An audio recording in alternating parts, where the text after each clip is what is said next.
From the News Channel 5 network, this is Hidden Bias of Good People, a diversity town hall, sponsored by Schneider Electric. Good evening. Welcome to the Hidden Bias of Good People, a diversity town hall sponsored by Schneider Electric. I'm Vicki Yates.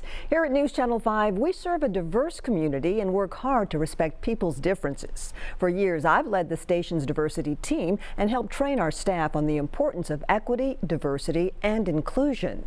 For the past hour, you've been watching a presentation from Dr. Bryant Marks about hidden bias and how those biases interact with our everyday lives.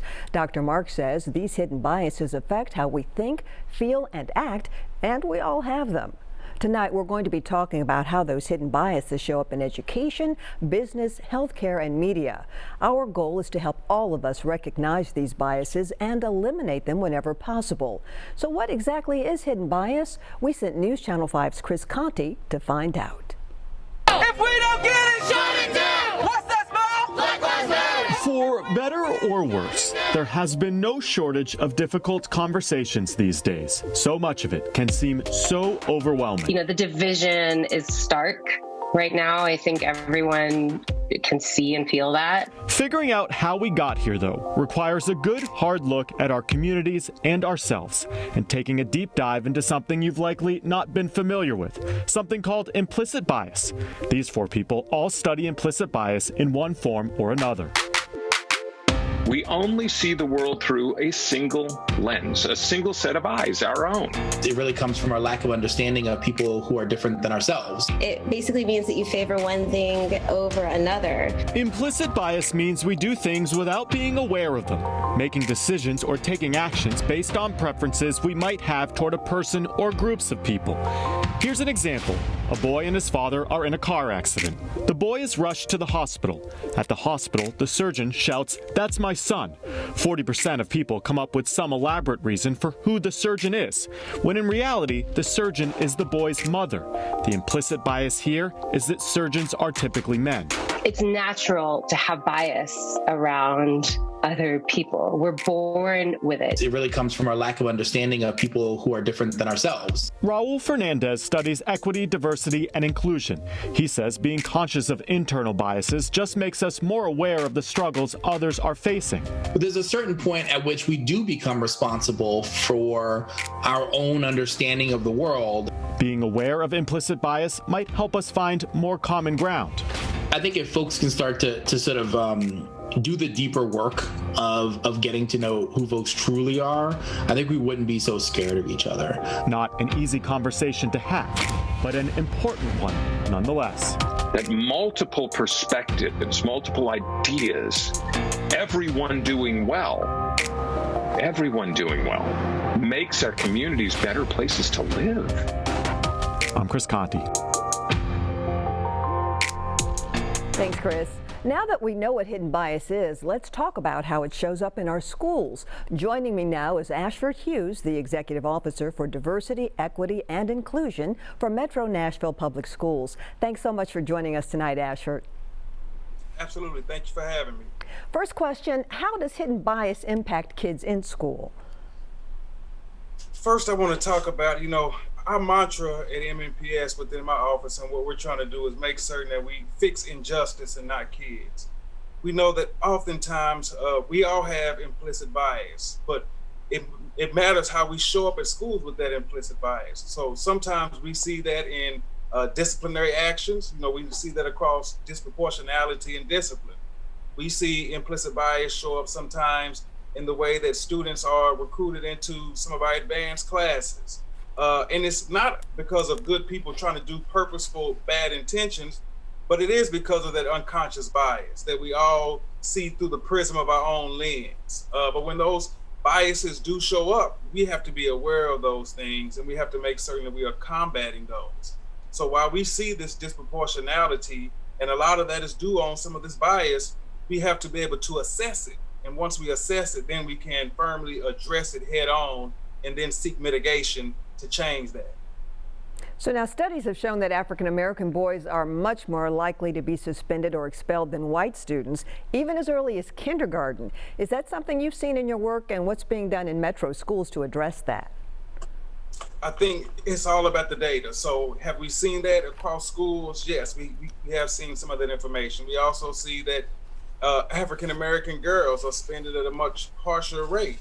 But we know that some of that information, what we can do to address that. That's why right now we know that professional development of our teachers, having a more conscious awareness of where we are as individuals within our school system to change and disrupt the oppressive nature of schools is what we're trying to do right now. We know that over time, many of our community members are coming into schools facing some of the things that MNPS, Metro Schools, can't solve for, whether it's housing issues, whether it's economic issues.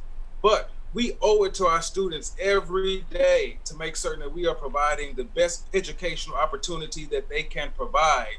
So that means we have to get to know who our students are. We have to get to know their families, and we have to get to appreciate their differences, not just across race, not just across culture, but across gender, across a sexual orientation. And those have to be the markers that we set forth to say, what can we do to make this student feel a sense of belonging so we can mitigate this disproportionality that we see across negative impacts? And speaking of negativity, we hear a lot about the school to prison pipeline. That sounds pretty ominous. What does it mean, and who is more likely to be a part of that? Well, I think we have to be careful when we just talk about the school to prison pipeline. We want to make certain that we do have the facts that back that up, because not all stats lead us to what we are told to believe. So when we talk about that school to prison pipeline, we look at the disproportionality in discipline and suspension rates, and how over time you can track that into individuals being long-term in prison. But if we now can understand what that data is telling us, we can put mechanisms in place that we can absolutely stop that. We have right now the knowledge capital within Metro Schools. We have the leadership within Metro Schools to make certain that every student, regardless of zip code, race, or gender, has a high quality education. It is up to us now to utilize those values, to keep moving forward with the policies and the principles, to disrupt and to lead like Dr. Battle has charged us to do moving forward. Now, I'm not sure how many people are familiar with the Crown Act, which is passed in 7 states, but it makes hairstyles such as cornrows or dreads and hair coverings such as the hijab a protected class. That means that students can't be sent home to the principal's office anymore because they don't have, quote, a normal hairstyle. This also protects teachers. Since we have not passed the act, how would that be dealt with in Metro schools? Man, I think right now we have an environment in Metro Schools that we often, all the time, want to make sure that every individual feels free to be their natural selves. While we don't have that bill passed right now, that is something that we can look at, that we will look at, because we want to make certain that all of our families recognize their innate selves are what we want to have. We are a cultural city. We are an institution that it is majority minority, and we celebrate that. We celebrate the cultural differences. We do not want to bring any policy forward within Metro Public Schools that is discriminatory at all. So we are always making certain that everybody feels welcome, and we will continue to work with our school board chair, with our superintendent, to make certain that any policies that we need to shift and change, we will do, because equity is one of our core tenets within Metro Public Schools. And where else do you see hidden biases playing out in our schools? Well, oftentimes we see that in some of the policies and practices that come forward with us. Many of our policies and practices that we see now need to be updated. We need to have more of an equity lens tilted towards them. When we look at some of that bias, we need to make certain that we are addressing professional development for our teachers. And again, this is not to point the blame or to say anyone is a bad person, because we all have bias, but it depends on how we show up with that bias and interact with those that we are charged to care for, and that is our students. So across plenty of platforms, we may see bias, but the charge is, what are we doing to address it? What are we doing to assess it? And then what are we doing to change it so that our students have the best opportunity to have the best education they deserve? And quickly, one more question. How can parents help? I think parents can always give voice. Right now, we're in the process of creating our equity roadmap for the district, and two of the greatest things that we're dealing right now is giving students voice and the type of education and the type of experience that they're dealing with, but we also want to hear from parents. We want to hear from parents about the education that they know that they want their kids to receive. As a parent myself, I know what's non-negotiable for my child's education, and I want to champion that same type of non-negotiable in Metro Public Schools. We know that families are closest to their children and know their children better than we can. We want to build that relationship. So I would say, parents, speak your voice. Tell us what you're seeing. We want to hear from you, and we want to build those relationships so that we can come to you and make certain that your child is getting what they need and what they deserve. All right, Ashford, you've provided some great information. Thank you so much for joining us tonight. Absolutely. Thank you, and thank you for being a champion for public schools. Our pleasure. When we come back, we'll be talking about the impact of bias and inclusion in business. We'll be right back to continue our town hall discussion after the break. This is Hidden Bias. This is a Storm 5 weather update. For weather on the go, download the Storm Shield app. Hi everyone, I'm News Channel 5 senior meteorologist Leland Statham on a beautiful Monday afternoon. Temperatures hitting the mid to upper 60s today with a wind southwest at about 5 to 10. Those numbers are running well above the normal high. Normal high today would be right around 58. Here's a check of some of the temperatures from around the region and what's happening currently out at Nashville International. So on this first day of the week, sunshine 69. Overnight tonight, mainly clear. We'll fall back to about 39. Several more dry days on the way as we look for temperatures to push into the 70s. 71 tomorrow. We're mid-70s for Thursday, Friday. For now, a rain chance coming in Thursday night and Friday, and we'll hold on to rain chances in the weekend ahead. Thank you for watching The Plus. You know, Kevin, it has been said that talent wins games. And teams win championships. You need to hire our team to go to work for you if you've been injured in a car wreck or hurt in a motorcycle accident. Call the Kennedy Law Firm. I'm Kevin Kennedy. Will someone please set a table for dinner? Busy enough. Mom, can I help with my homework? Can you ask your father? Dad. Last minute showings don't make it any easier. We have a showing. With a guaranteed offer from Mark Spain Real Estate, no showings, no open houses, no stress. It's that simple. Work with the most trusted real estate team in the U.S. so you can close with confidence. At Mark Spain Real Estate, we respond fast to get you a quick sell and maximum profit. Go to markspain.com to get a guaranteed offer on your home today. You know, Kevin, I heard you recently say that excellence is not an act, but is a habit. At the Kennedy Law Firm, we have a commitment to excellence. If you've been injured in a car wreck, call us today. The Kennedy Law Firm. I'm Kevin Kennedy.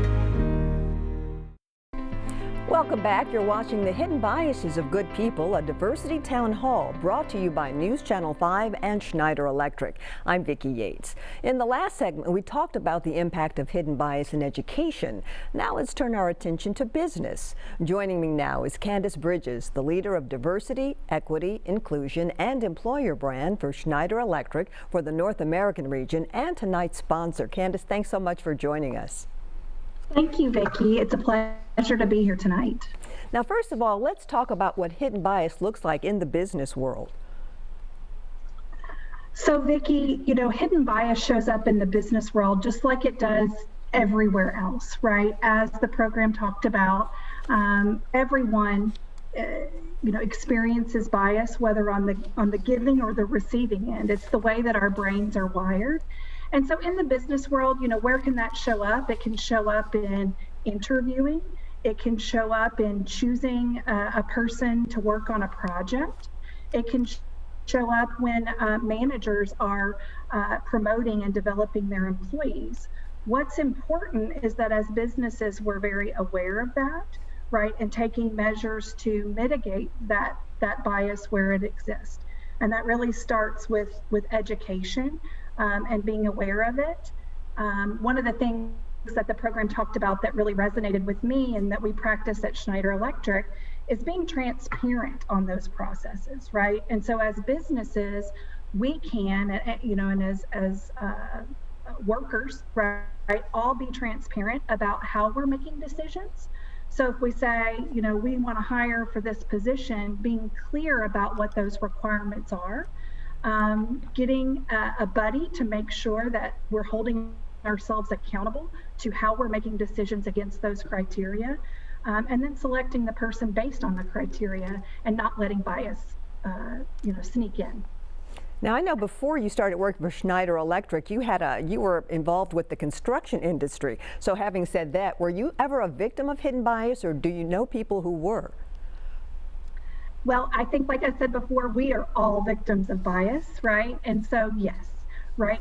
When I was earlier in my career, I was often concerned and working in the construction industry that I wasn't taken seriously, right? And I actually had people, speak to me about that, right? That you're too young. How do you know about this, right?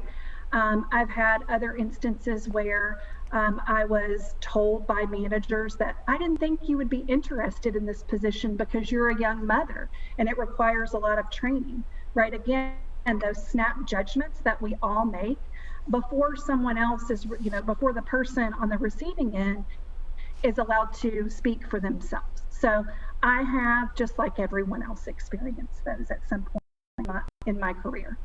Is it something that makes you more amenable to other people, not necessarily women, when something else like that happens? How do you handle that? What I think is really nice about Schneider Electric is that we have this speak up culture. And so it really is a part of our culture to be able to say, hey, when you said this is how it made me feel, right? Right. Has that always been, in my career? No, but it's also, part of my DNA as a person. So maybe in other places I was a little bit, didn't fit in with the culture because I would speak up. So I think that that's important, right, is to speak up and help to educate others when you feel you've been the victim of bias. Sure. In a respectful way. All of us are basically good people, right? And people aren't typically using bias in a malicious form. They don't know it, right, when it happens. And so calling that out and helping to educate is, I think, really key. When we can look at each other in the eyes, get to know each other, better on a more personal level, we're able to do that. So many companies are just paying lip service, though, when it comes to diversity. We were by Schneider Electric last week, and I could tell it was very important that it was a priority. Why is that? That's a great question. At Schneider Electric, it really comes from the top. It's a part of our DNA.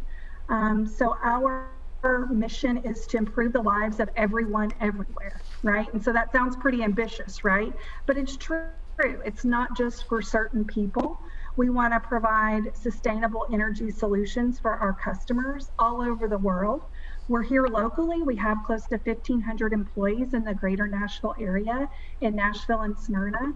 And we have similar operations all over the world. So we have to be diverse, right? We want to look like our customers, and it's very important to us. So we build it into everything that we do, from how we manage the expectations of our managers. They're charged with having diverse teams and building the best team. We put it into the expectations of our and core values of our employees. So everyone is expected to embrace different and to really seek out different opinions than those of their own, right? Because we believe that with diverse thought, we're going to be able to reduce our blind spots, better understand our customers' needs, and come up with more innovative and creative solutions to challenges for the future. And having said that, tell us about some of the things you guys are doing right now. So I'm really proud. Number one, being in the Nashville area, we have a leader in diversity, equity, inclusion here in Nashville, right? And a part of the team. So we have folks globally that sit in the United States as well that are focused on diversity. So number one, I think, putting resources dedicated to the cause is one of the things, right? It's not only a volunteer job of some, but some of the commitments that we've made as a company, committing to building more diverse teams. We're an engineering company, so it's not predominantly diverse, right, to begin with. Investing in the community and in universities to bring more diversity through is one thing. Commitments on hiring, putting women and people of color into leadership positions. And then in inclusive policies. So we're really fortunate that our company made the decision for an inclusive family leave. So we now give 12 weeks paid leave for the primary caregiver for the birth or adoption of a child globally. And that's pretty, substantial just here in the US, but globally as well. That's gender neutral as well. So really being intentional about all of those inclusive policies. And the last big one that I'm really proud of that Schneider Electric has done is pay equity. So we've committed to equal pay, gender parity by 2020 that we committed to that. So here in the US, we continue to, make sure that we're maintaining pay equity across all genders on an ongoing basis. What is the process when someone feels as if they need HR, if they need to talk with you? What is that like? What do they have to do? So I mentioned before, Vicki, our Speak Up culture and that we really empower all people. So there are a number of avenues if something were to happen where an employee felt that they needed to report that. We have what's called our red line, our ethics line, which many companies have, right?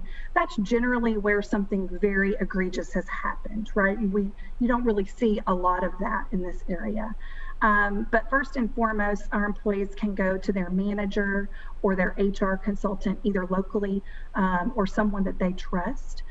We also have a team that we stood up last year in response to the racial injustices in this country. We called it our Racial Equity Task Force. And we pulled together a diverse group of individuals that weren't in HR and said, hey, do we have the right practices here? Do we have a psychologically safe environment? And do our employees have somewhere to go if they've experienced microaggressions? That was a diverse team that came up with a solution that HR wasn't probably going to come up with. So they'll be bringing about something that they're calling a safety zone soon, which will be a new way for employees to talk to someone in a kind of a non-official way, right? Someone that they trust and can get some good feedback and direction on, but not feel so official and concerning. So it sounds like Schneider Electric is proactive when it comes to this.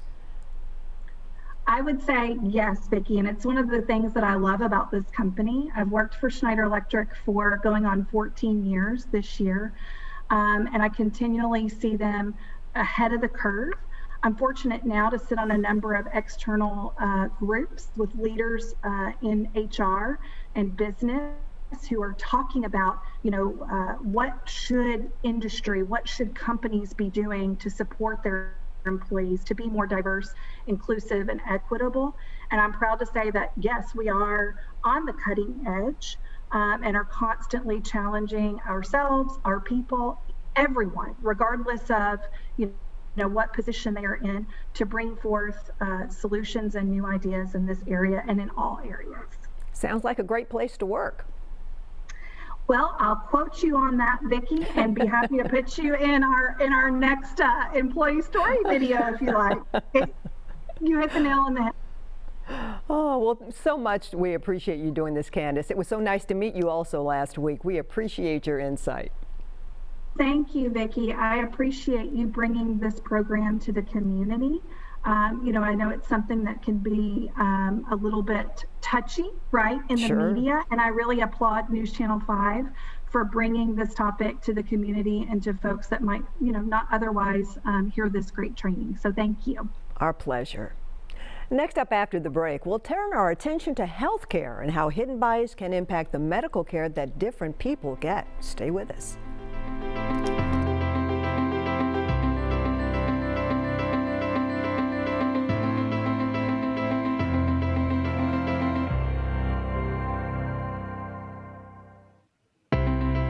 What do you think this is? Oh my gosh. Oh my gosh. Is it fat? Hi, I'm Dr. Andrew Orden, board-certified plastic surgeon and host of The Doctors. Have you tried crazy fad diets and extreme workout programs and still can't lose that stubborn fat around your stomach? I would love to lose this here. Right here, I've always had a tummy problem. What if you could actually remove the fat permanently and in just one visit? Introducing You by trusted Sono Bello, America's #1 cosmetic surgery specialist. Sono Bello's board-certified surgeons use micro-laser technology to safely target and remove your diet-resistant fat cells permanently. Schedule your free, no-obligation consultation now and find out how to get $250 off your stomach, your back, even your thighs. Find out more by calling or going online to sonobello.com right now.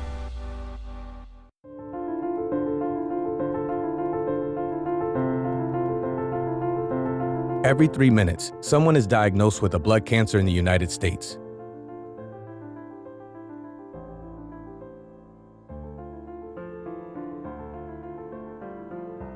This is Emma. Emma is 10 years old. She loves arts and crafts, horseback riding, bows, and good old fun. But while Emma wears a big, beautiful smile on her face, she is also in the fight of her life. Emma has aplastic anemia, a rare blood condition, and a bone marrow transplant from an unrelated donor is the only known cure right now. Because Emma is African American, she only has a 23% chance of finding her life-saving donor. And that could be you or someone you know. By spreading the word and encouraging action today, you are giving hope to Emma and other patients fighting for their lives. Register today at dkms.org. Welcome back, everybody. If you're just joining us, we're talking about how hidden bias impacts everyday life. Right now, we want to talk specifically about healthcare.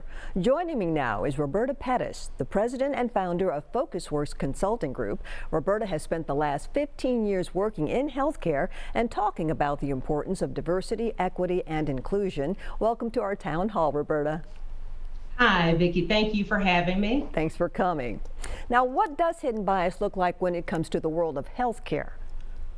Okay, so when we talk about healthcare and unconscious bias, healthcare disparities are what first comes to mind, and it refers to the differences in healthcare between groups. So a health disparity refers to the higher burden of illness, injury, disability, and mortality experienced by one group relative to another. And typically health disparities adversely affect groups of people who have systematically experienced greater obstacles or barriers to healthcare on racial or ethnic groups, religion, socioeconomic status. Or other characteristics historically linked to discrimination or exclusion.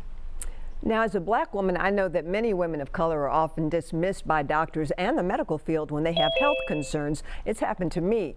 Why is this, and what can we do about it as women? Well, again, that goes back to what Dr. Marks talked about in unconscious bias.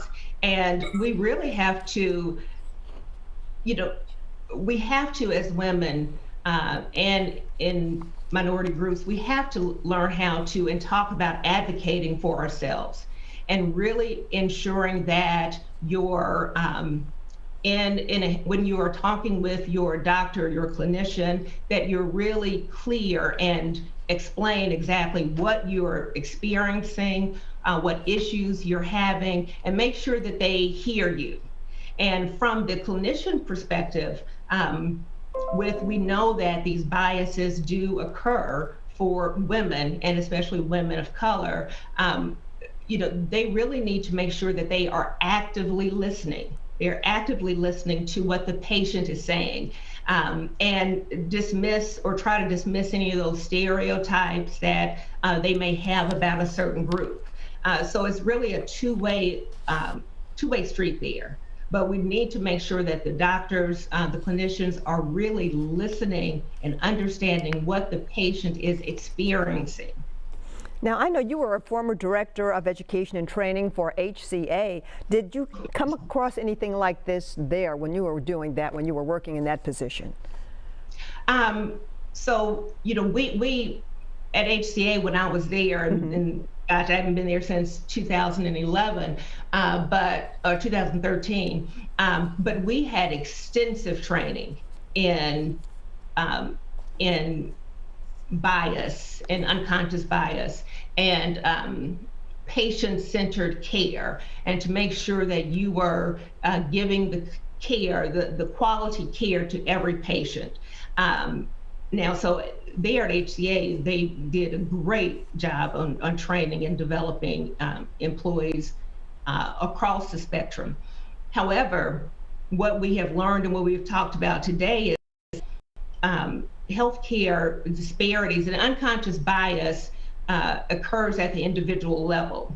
So, we want to make sure that our clinicians understand their own biases and to understand that we all have them. And so now, I'm the president of FocusWorks Consulting Group, and we are a training and development consulting firm. Right. And so we make sure that when we are providing training around bias and unconscious bias, so we make sure that everyone is comfortable, that everyone understands that we all have biases. We're not picking on a certain group. We're not trying to make anyone feel, to feel bad or to feel embarrassed or feel guilt or shame. What we want to make sure is that everyone understands we all have biases. So how do you know what your biases are, and making sure that as an individual, you reflect on your decisions, your communication, the things that you say, to make sure that you reflect on those and think about, why did that come up for me? Why am I thinking this way, or why did I make that decision? And make sure that it was the right decision. And so take time to make sure that you're questioning yourself and thinking about, is this the best decision? Am I making the best decision with the information that I have? And making sure that we're addressing any of those biases that have come up for us. Sure. Black women are 3 to 4 times more likely to die from pregnancy complications than white women. In the year of 2021, that's almost hard to believe. Why is that happening, and what do you think can be done? Again, I think that goes back to the health disparities. Unequal access to health care. Those are the things that we need to look at. Lack of education, and racism, and underlying biases that may come up for that clinician that is taking care of that patient. Again, going back to making sure that as women that we advocate for ourselves, that we make sure that we are saying exactly what is happening with our bodies. Women are very intuitive, so we know when something doesn't feel right. Sure. And we need to keep pushing forward when that happens. What role do hospitals play in making sure that everybody gets equal health care? Because it's so easy just to say, oh, well, your insurance, you don't have insurance, or you do have insurance, or you've got good insurance, or whatever. How important is it for hospitals to get involved with patients, not what they represent, but the patients themselves? Oh, absolutely. So hospitals have a huge opportunity here. And thinking about with disparities, so we understand what those disparities are. So for hospitals to really engage in looking at the holistic view of access to care, making sure that hospitals get in touch with communities, with nonprofit organizations, with churches, just to make sure that we are getting the work, that we're getting communication out to all the communities, to make sure that we are mitigating some of these healthcare disparities that we see. That's a form of outreach. What other kinds of outreach do you think would be successful in getting minorities to come to the doctor to make sure that they've got everything they need? Well, now, just even with COVID, what we're seeing with the hospitals and doctors doing the outreach, they're talking to the communities. They're going, they're in the communities, speaking with speaking with the people in the communities, making sure that they understand they can be trusted, that we are here for you. We're trying to do everything that we can to make sure that you have access to treatment. So I think that hospitals and doctors are going to have to do the same type of approach with every not just COVID, but every type of treatment that we can offer in the community to make sure that we have equal access, that everyone has equal access to health care. Working in the hospital field, the medical field, did you ever feel like perhaps you were being discriminated against? Did that ever come up in your life?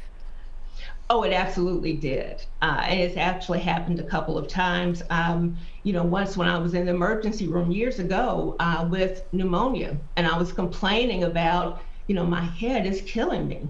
And the nurse finally came back and she said, oh, well, here, I'm gonna give you these 2 pills. And I said, well, what is this? And she said, it's Tylenol. And I said, Miss, I have 102 fever. Right. My head is pounding, and you're gonna bring me Tylenol.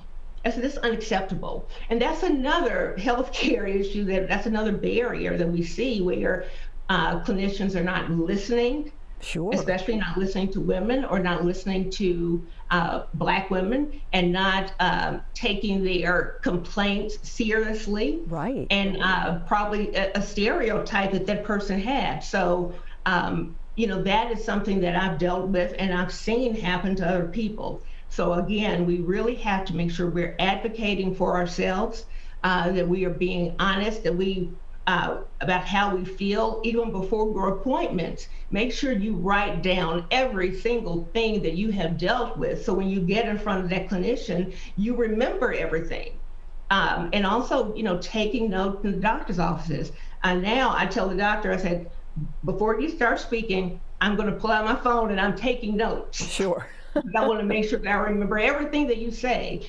So, there are things that we definitely need to do, but we definitely need the training on the side of clinicians and healthcare workers to make sure that people recognize what those biases are and that they can do what they can do to get in front of those.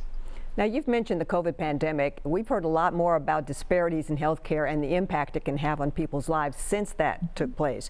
Were you glad to see people finally talking about the issue? And if that's the case, what can we as patients do?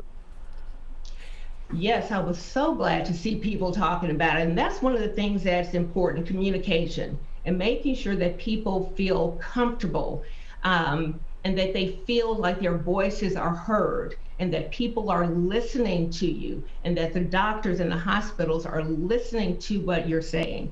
So I was really glad to see that patients are advocating more for themselves and being honest about how they feel. Hey, I don't trust this for X, Y, and Z. Sure. This is why I don't trust this. And the hospitals and clinicians should make sure that they are listening and provide whatever communication is needed to make sure that that patient feels comfortable. So that's the part of the patient getting the care that they need, is that they trust the healthcare worker, that they trust who is providing service. So it's very important that, so I was really glad to see so many people being open and honest and having that conversation about COVID. And I'm hoping that, the trust level will increase where we can have more people vaccinated. I was going to ask you, what do you think about that? Because a lot of people are saying, oh no, I'm not getting vaccinated, and it's not healthy not to get vaccinated as far as I can see. So what do you suggest for those people who think, oh, I can't trust anything? There's a lot of education out there that's available. And I think that you need to have conversations with people that you trust. If you talk with your doctor, talk with your pharmacist, talk with other nonprofits, talk with other people. But I think communication is the key there, making sure that we are all we're all communicating about what our fears are, our concerns, and then so we can get the proper information needed so we can make the best decision for ourselves. All right. Roberta, thank you so much for taking the time to talk to us. Thank you. Glad to be here. Thank you, Vicki. And we'll be right back after this.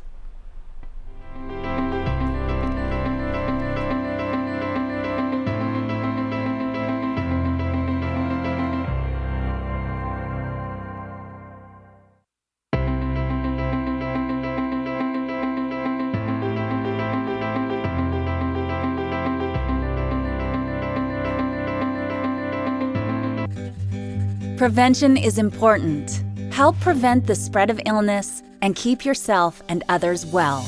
Hand washing is one of the most effective ways of preventing the spread of germs.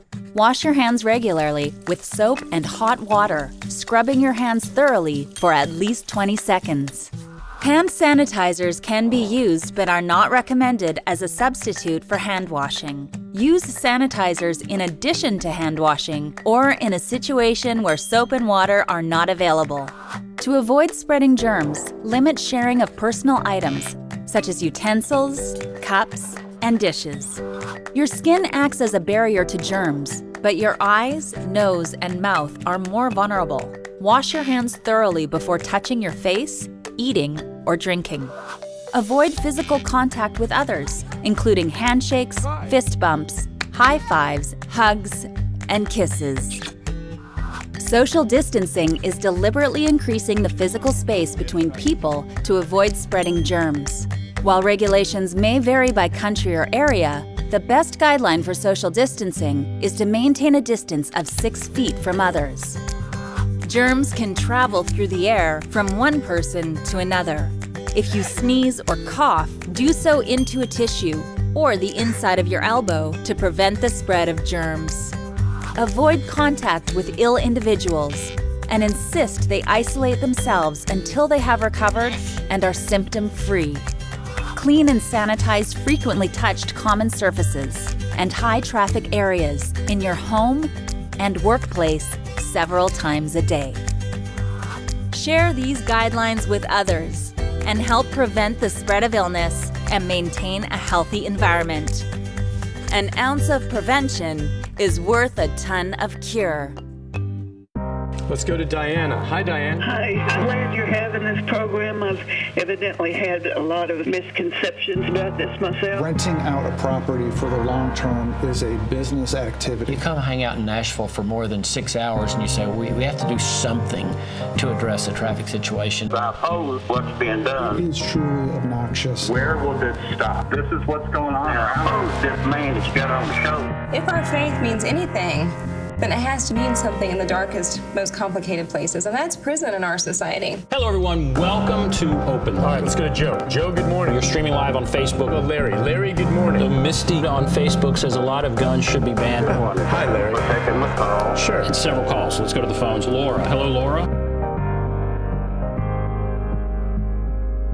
What I'm finding listening to y'all is that this just is not a black and white issue. Welcome back. We turn our attention to the media and the role it plays in perpetuating hidden biases. Joining me now is Ken Paulson. He's director of the Free Speech Center at the College of Media and Entertainment at MTSU in Murfreesboro. He's also the former editor-in-chief of USA Today and remains a columnist on USA Today's board of contributors, writing about media and First Amendment issues. Throughout his career, Paulson has drawn on his background as both a journalist and attorney, serving as the editor or managing editor of newspapers in 5 different states. Whew! Thanks for hanging in there with us tonight, Ken. You got a lot going on. Well, a pleasure to join you, Vicki. I have to tell you, I was so impressed with Dr. Marks and your other guests. This is my hat's off to you and the station for doing this important event. Oh, thank you so much. We're just so glad to have you as a part of it. Now, when we started putting this together, how is hidden bias manifested in the media? What does it look like? Well, you know, first of all, I should emphasize that I have a co-expert with me. You obviously know the media and you know diversity, so it's an honor to spend some time with you. Thank you. You know, as an editor of a good number of newspapers, I found over the years there's some traps we all fall into, and hopefully most of us have corrected them. But I'll just give you an example. One of the the worst mistakes a news organization can do is when there's a crime, the police issue a description of a suspect. And so the police have a press release. They're doing the best they can. And they have a press release that says the suspect is black. He was wearing white sneakers, and he probably weighs about 165 pounds. Now, all of us did this on television, on radio, and newspapers. The police said that, we shared it. But when you think about it, that description applies to about 30,000 people in the metropolitan area. Exactly. The police have narrowed it down to 30,000 people. And what the viewer or reader is taking away is black. They're not taking away the other. If somebody's wearing a AC/DC t-shirt, that's very helpful in finding a suspect. But news organizations have to not fall into the trap of easy descriptions, easy assessments of crimes. That's a real problem, and it reinforces the implicit bias we're talking about here.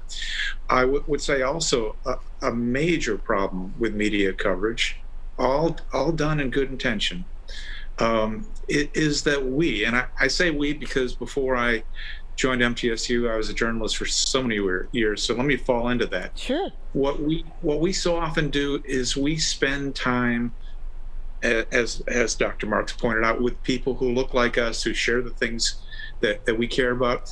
But worse than that, when you're a reporter and you're doing a story about dental advances, and you think, oh, I just need to talk to a dentist. And you think of your dentist or your neighbor's dentist, or the guy down the street's dentist, and doesn't occur to you to go find someone of color, of diversity, to interview them.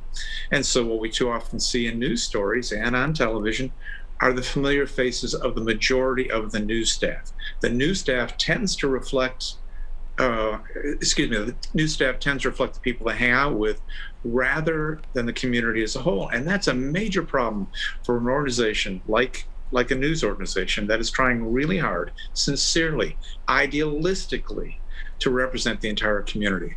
So those are traps we fall into in the business, and frankly, most of them can be fixed with just a little thought and foresight, being affirmative about reaching out to minority communities. Do you think it's gotten better? I think it's gotten much better. And a big part of that has been news organizations saying, we're going to make a difference. This is not acceptable. And I will also tell you, it's also good business. If people of diverse communities see themselves represented in the nightly news, they are more likely to watch. And the best news of all is that the people who watch, who may not be of diverse communities, they see faces of people in non-stereotypical situations. They see good news, they see achievement, they see entrepreneurs. So all of that goes a long way to addressing what Dr. Marks has talked about. Now, we reached out to viewers on social media to solicit questions. Many of those responses were people upset because they didn't think this was a topic we had any business lecturing them on, basically saying that we are biased. Does that surprise you? And then how do we address that? Well, racial relations, it turns out they play a much bigger role in the destiny of the United States than we ever believed. I mean, I'm the father of two children who I know are much less conscious of race than I was, just because of when I grew up and the circumstances I grew up in. I can remember being, I think, 12 years old when Dr. King was assassinated, and my father had to come home early from work because there were riots in downtown Chicago. Well, when you're 12, you're not thinking about that in a very sophisticated way. Right. And it affects how you view the world. My children were spared that, and they're not children anymore. They're 39 and 4 years old. But I see in them a more colorblind life. But I know that is not necessarily what's going on all across America. And you can see the stress and the challenges we face as a nation because there's so much tension surrounding race. Things I thought we were past.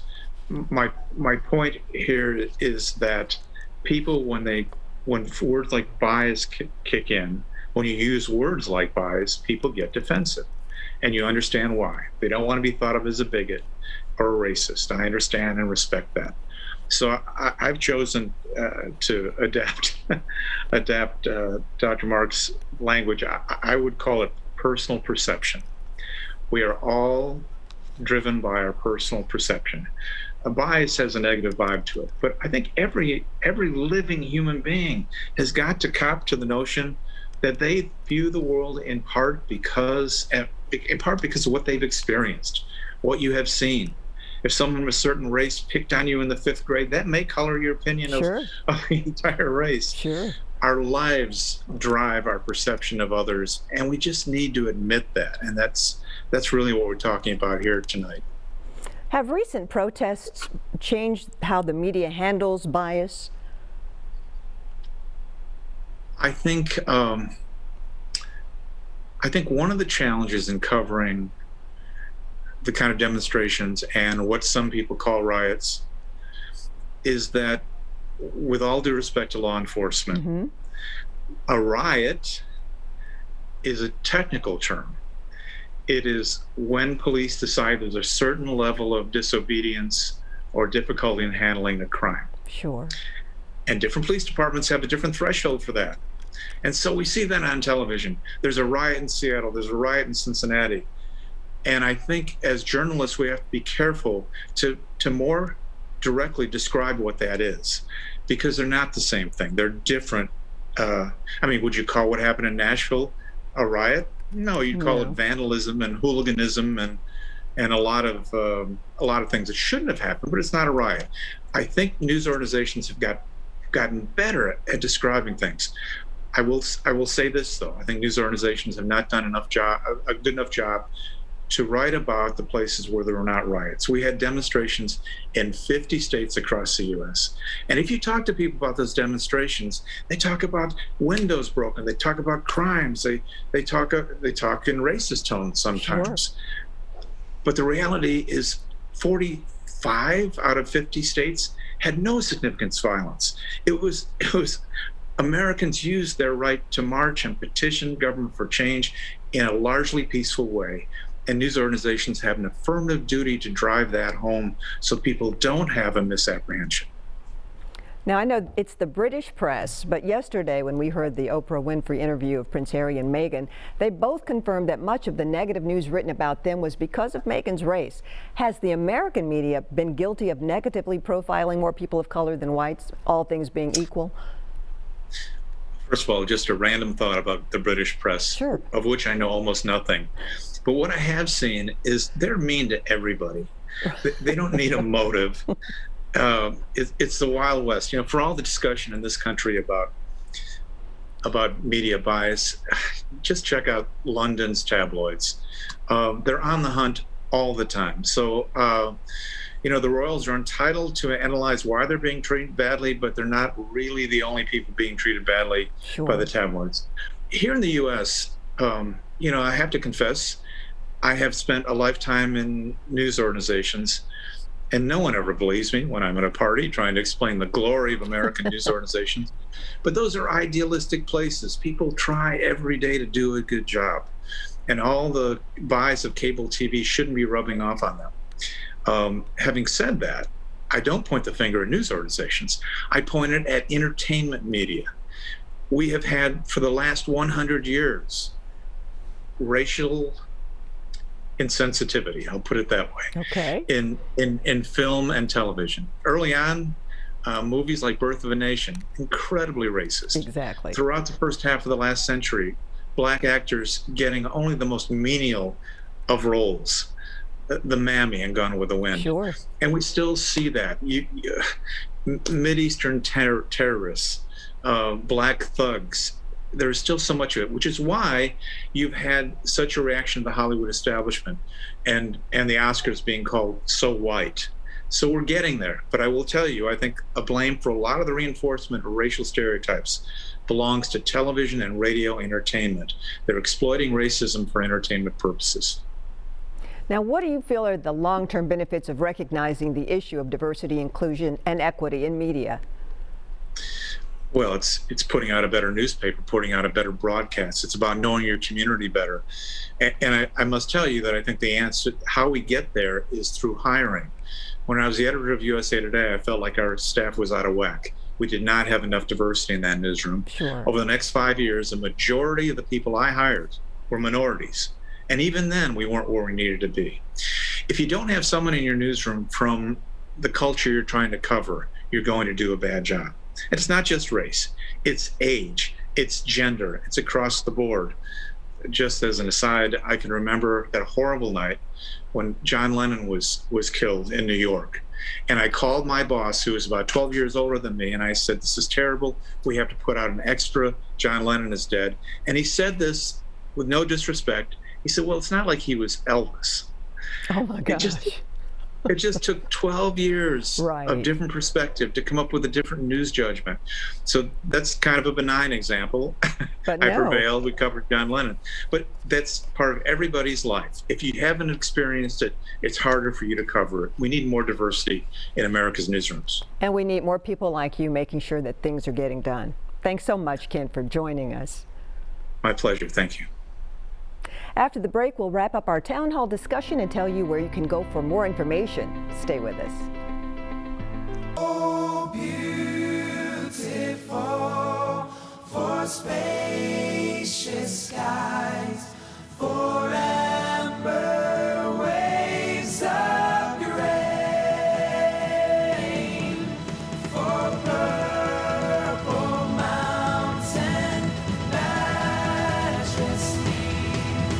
Above the fruited land,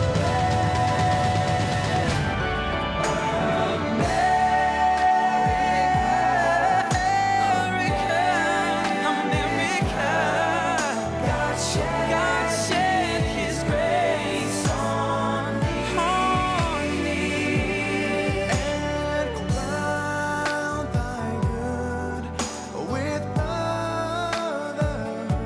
from sea to shining sea,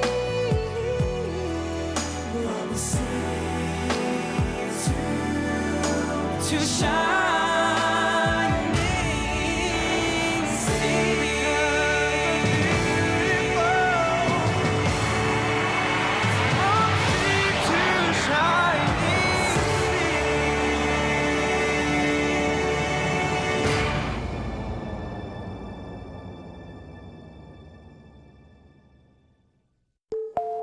We wake up each and every day and watch in awe at how we've grown, all we've accomplished, and what our community can do.